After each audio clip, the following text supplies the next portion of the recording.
کہ جس کو کاٹنے کے لیے 72 گھنٹوں سے زیادہ ہو گئے ہیں، پھر بھی وہ کم نہیں ہو رہے. لگاؤ زور، جتنا لگا سکتے ہو لگاؤ، اور زور لگاؤ، جتنا لگا سکتے ہو لگاؤ. محمد عربی صلی اللہ تعالیٰ علیہ وسلم کا دین آئے گا، اور تحریک کا راستہ تم نہیں روک سکتے.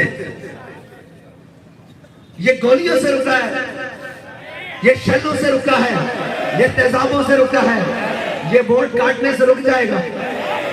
یہ تو چیز ہی بڑی چھوٹی سی ہے، یہ تو ووٹ کاٹنے سے نہیں رکے گا. اور اللہ تعالیٰ ہمارا بھی امتحان لینا چاہتا ہے کہ میرے بندوں کو مجھ پر یقین کتنا ہے. اور ہو سکتا ہے کہ اللہ کی منشا کوئی اور ہو، اللہ کی قدرتی کوئی اور ہو، اللہ کی تقدیر کوئی اور فیصلہ کر رہی ہو. لا تفرح ان اللہ لا يحب الفرحین. اتنا نہ اتراؤ، اتنا نہ اتراؤ، طاقتیں تمہاری ہیں، خدا ہمارا ہے. عکس پر اتنا نہ اتراؤ، آئینہ ہمارا ہے. اور میں پاکستان کی تمام کورٹس کو کہتا ہوں کہ کہاں گئے آپ کے 100 موٹر ایکشن؟ کہاں گئے چند بین الاقوامی پریشر کے اوپر آپ کی آئی بات؟ ہر بات کے اوپر آ جاتے ہیں کہ جی پاکستان کے اندر آئین کا تحفظ کیا جائے گا. کہاں گیا وہ تحفظ؟ آپ کو چاہیے تھا کہ آپ قوم کے حق پر ڈاکہ ڈالنے کے لیے جو اتنا بڑا تماشا لگایا گیا ہے، آپ ان کو بلاتے کہ یار بدماشیاں کب بند کرو گے، کب تک یہ بدماشیاں کرو گے؟ اور الیکشن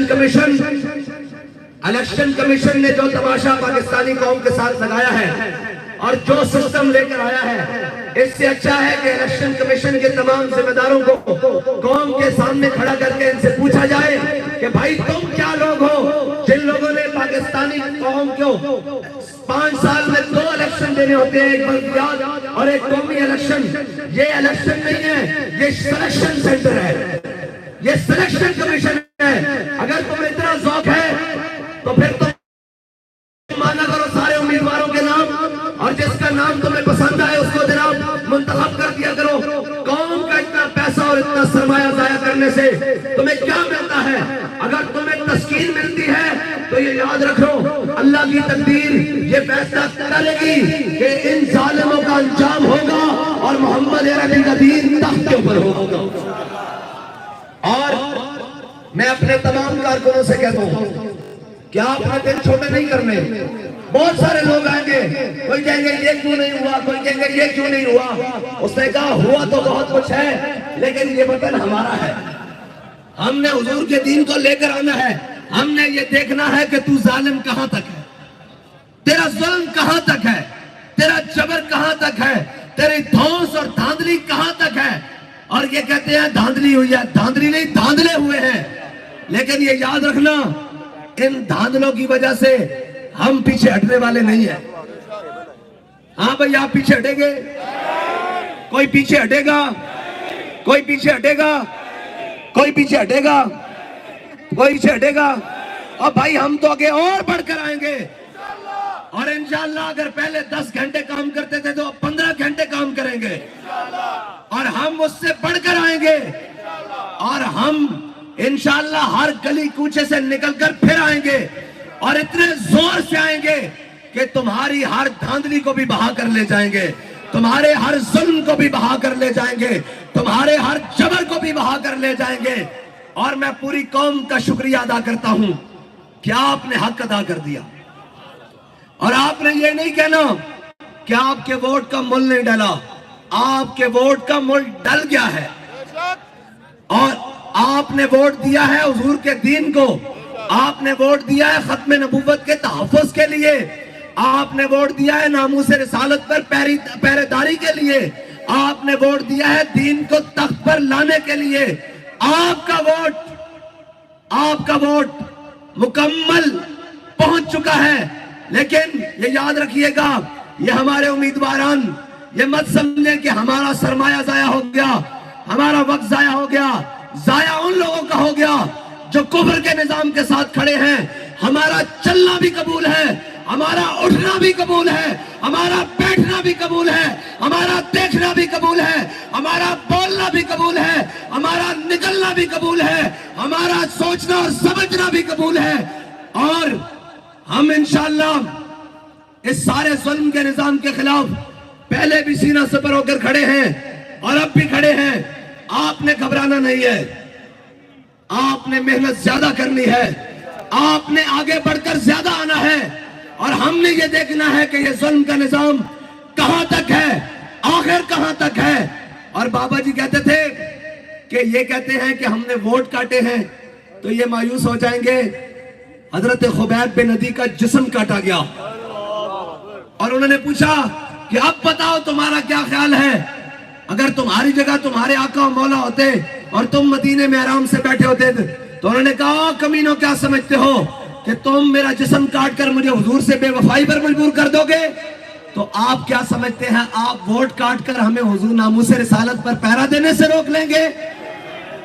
اور وہ ایوان، وہ غلاموں کا ایوان، وہ ان لوگوں کو برداشت کریں گے جو دین کی بات نہ کرے، جو ناموس رسالت کی بات نہ کرے، جو ختم نبوت کی بات نہ کرے، جو دین اسلام کی بات نہ کرے۔ یہ سلیکشن ہوئی ہے اور یہ تمام وہ جن کو سلیکٹڈ کر کر بھیجا جا رہا ہے۔ اگر آپ کو یہ لگتا ہے کہ ایوان میں لبیک کا نعرہ نہیں گونجا تو یاد رکھیے گا پاکستان میں تو گونجا ہے، پورے دنیا میں تو گونجا ہے، اور انشاءاللہ یہ گونجے گا۔ آخر کتنی دیر روکو گے؟ آخر کب تک روکو گے؟ انشاءاللہ اللہ کا حکم غالب آ کر رہے گا۔ اور ان الدین عند اللہ الاسلام، ہم جس کے لیے آئے ہیں، ہم اپنے خون کے آخری قطرے تک آئے ہیں۔ ہماری سانس تو کم ہو سکتی ہے، ہمارا جذبہ کم نہیں ہو سکتا۔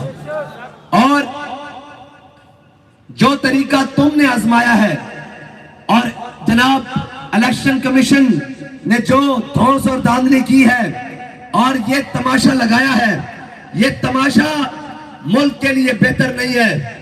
تم ملک کو کسی اور طرف لے کر جانا چاہتے ہو، ملک کو کسی اور گہرے جناب دلدل میں پھنسانا چاہتے ہو۔ یہ یاد رکھو یہ ملک پاکستان لا الہ الا اللہ محمد رسول اللہ کی بنیاد پر بنا ہے۔ اس ملک میں اس وقت تک بے روزگاری، اس وقت تک بد امنی، بے حالی ختم نہیں ہوگی جب تک اس ملک کے اندر محمد عربی صلی اللہ تعالیٰ علیہ وسلم کا دین نہیں آئے گا۔ اور آپ تیار ہیں بھائی؟ پاکستان کے ہر شہر میں میرے ساتھ چلنے کے لیے تیار ہیں؟ ادھر لائٹ کریں جی، میں دیکھوں کون کون تیار ہے۔ پاکستان کی ہر تحصیل میں، ہر دیہات میں، ہر گاؤں میں ہم جائیں گے اور دوبارہ جائیں گے۔ پیاروں پاکستان والوں، میں تمہارے پاس دوبارہ آؤں گا، 10 بار آؤں گا اور پھر بتاؤں گا محمد عربی کا دین تخت پر آئے گا انشاءاللہ۔ اور آپ کو کوئی مایوسی کی طرف لے کر جائے تو اسے کہنا کہ ہم مایوس نہیں ہیں، نا امیدی کسی اور کو ہوگی، ہم یقین پر کھڑے ہیں کہ محمد عربی کا دین تخت کے اوپر آئے گا۔ محمد عربی کا دین، محمد عربی کا دین، محمد عربی کا دین، اور انشاءاللہ آئے گا، اور ہر ظلم مٹ جائے گا، ہر جبر رہ جائے گا، محمد عربی کا دین تخت کے اوپر آئے گا۔ وآخر دعوانا الحمدللہ۔ لبیک لبیک یا رسول اللہ، لبیک لبیک۔